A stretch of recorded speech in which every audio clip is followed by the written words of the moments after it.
Hello, it's Mr. Murphy, and I wanted to go over some of the problems that came up in class today, questions that students asked about problems in class today. I'm going to make a bunch of short little videos, which will go over one problem at a time, and I'll just keep posting my Google Classroom as I get them done. So many students were asking about how to deal with number 66 and 67. And what we discussed was that there's two important words here, evaluate and solve. Evaluate, we decided, means plug a number in for x.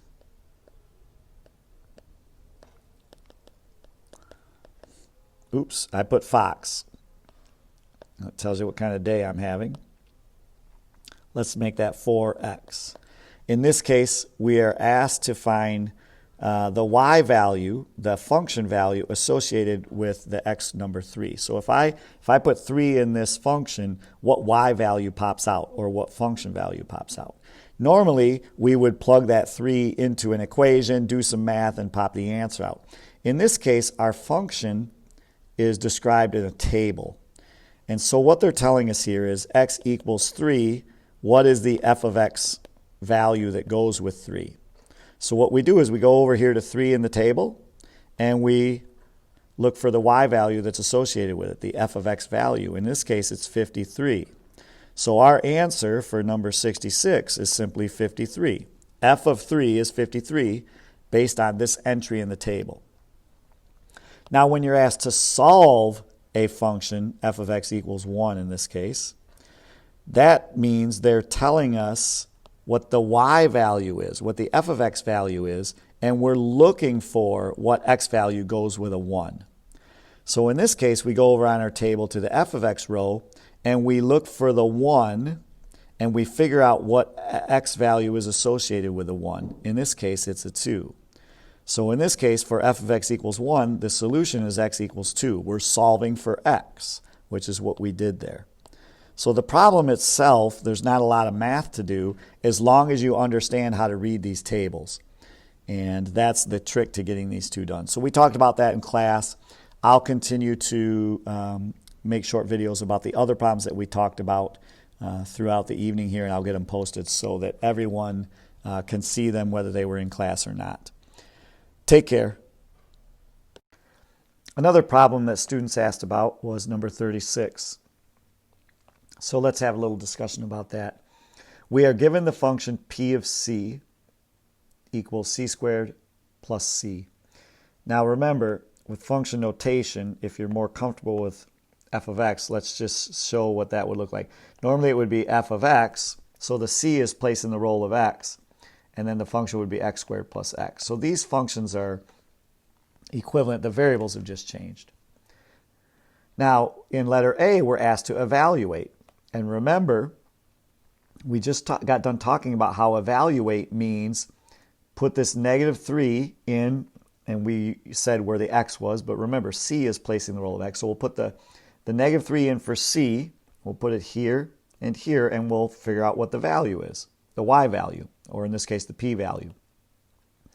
So p of negative 3 is going to be negative 3 squared, right, c squared, plus negative 3. And so what is this? Remember, negative 3 squared is negative 3 times negative 3, which is positive 9 minus 3. So that answers 6. So for letter A, this is letter A, should get a value of 6. Letter B, I'll do that in blue. Letter B says to solve. So we're going to put the 2 where the p of c is, and then solve for c. So for letter B, we're going to do c squared plus c equals 2. So remember, this is a quadratic equation, and we have a couple of different, actually 3 different ways we could solve this. In class, we decided that we were going to factor to solve. Now, to do factoring, remember, you have to have the equation equal to 0. So before we do anything, we're going to subtract 2 from both sides. C squared plus c minus 2 is, in fact, just c squared plus c minus 2. You just write it out. And then 2 minus 2 is 0. And then we can factor this. and we can get the solutions. Let's see, c squared is going to be c and c. Negative 2 on the end, positive 1. This is a plus 2 and a minus 1 for the factoring.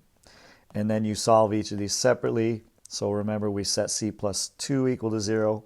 This is going to be a c equals negative 2.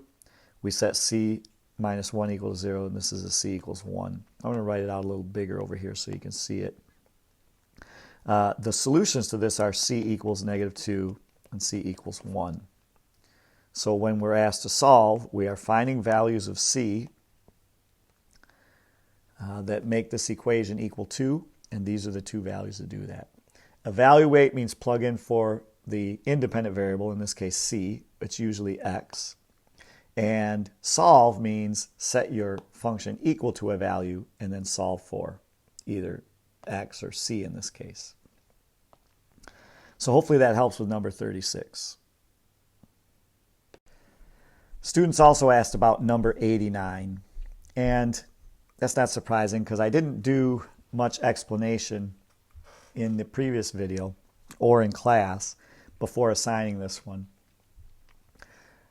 What we're really, the theme of this problem is to read English and turn it into math, and then read math and turn it into English. That's kind of what we're shooting for here. So if you think about that while you're reading this, you won't get so stressed out. The thing that was, I think, concerning to some students was there was no math to do. We were just turning words into math and turning math into words. So it's more of an exercise than it is a solution. But let's read it anyway. The number of cubic yards of dirt, which we're calling D, D stands for dirt, the number of cubic yards of dirt, D, needed to cover a garden with area A, square feet, is given by D equals G of A. So A for area, D for dirt. Now, all we're given is this notation, D equals G of A. They are not telling us what sort of math goes on with this function. They're just basically telling us the name. If you take your area and give it to G, something will happen and D will pop out. That's how a function works. You put input in, which for us is going to be the area, and you receive output, which is the D. Let's see what they want us to do with this. So in letter A, they say, a garden with area 5,000 feet squared requires 50 cubic yards of dirt. That's just a statement. Then the instruction says, express this information in terms of function G. So it's going to take some getting used to, but when we express something in terms of something else, it means we're going to write it and there'll be a letter G in there somewhere. So all we know is we know that dirt equals G of A, where dirt is cubic yards and A is square feet. So if I follow this formula over here, what I'm going to do is I'm going to take the area and put it in G, something happens, and 50 pops out. And that's how I'm going to write it. I'm going to write G of 5,000 equals 50. I'm in terms of G now, right? I have an answer that has G in it, and I used the information they gave me, and I just expressed it in terms of G. If I plugged in 5,000 square feet, G would do something to it, and 50 would pop out. Now, it's not going to take people long to figure out one possibility for that function G, but there turns out to be a bunch of different math you could do to turn 5,000 into G. One might be to divide by 100. Okay, they didn't ask us to do any math or think about math. They said to express the information in terms of G, and that's what we did. All right, let's see what letter B says. Letter B says, explain the meaning of the statement G of 100 equals 1. We're supposed to explain this.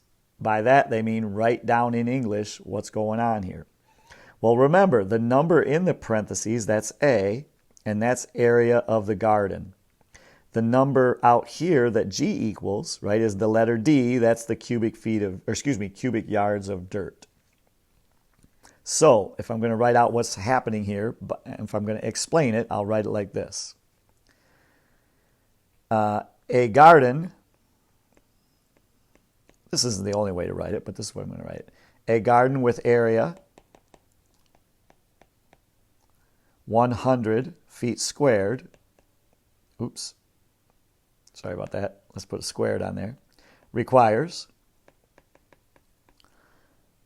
1 cubic yard of dirt. That's what this statement says. A garden that's 100 feet squared requires 1 cubic yard of dirt. So we did it. We expressed and we explained, which is what they were telling us to do.